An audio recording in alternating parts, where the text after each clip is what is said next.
Yes, unaambiwa unavyokuja ndivyo tunavyokupokea. Bwana, hii Simba ni balaa, ni moto sana.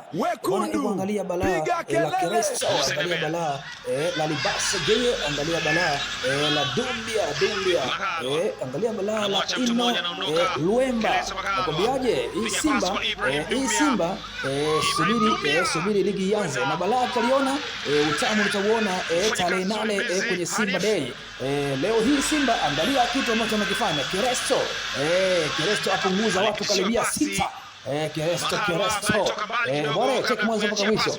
Usisahau kusubscribe, comment na kushare. Akautia kipendo burudani Kwanza TV. Hapa ni burudani, na nilikwambia update zote utazipata kupitia hapa. Cheki mwenyewe balaa la Keresto. Hili ni hatari.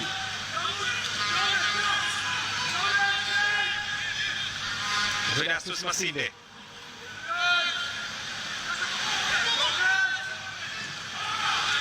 umeambishwa mpira upande mwingine, anapokea Nixon.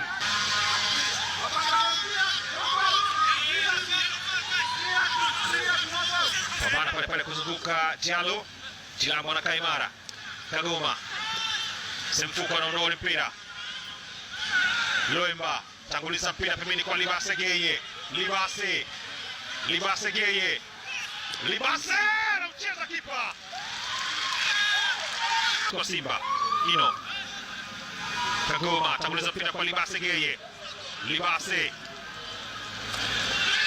Geye bado kunayo. Libase anaweka pasi ndani, hakuna aliweza kutambua kipi ambacho anakifanya. Mpira unatoka nje, goal kick.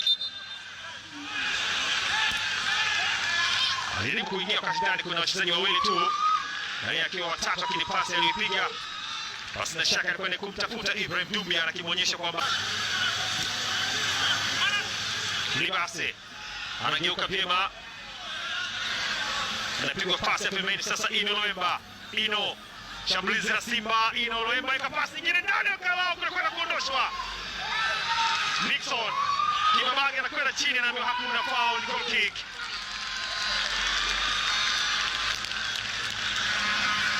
Wanapongezana kwa kazi nzuri ambayo ameifanya katika eneo lao la ulinzi, akiwa amefanya kazi nzuri sana Sebastian Tekla, wakati ambao Ino Loemba alitazama akapiga ile pasi ya ndani. Kipa alienda lakini hakugusa, lakini beki alidai kuhakikisha Ibrahim Dumbia haambuli chochote. Mchezo umemalizika kwenye uwanja wa Kigali Pele. Jamus 0, Simba Sports Club 0.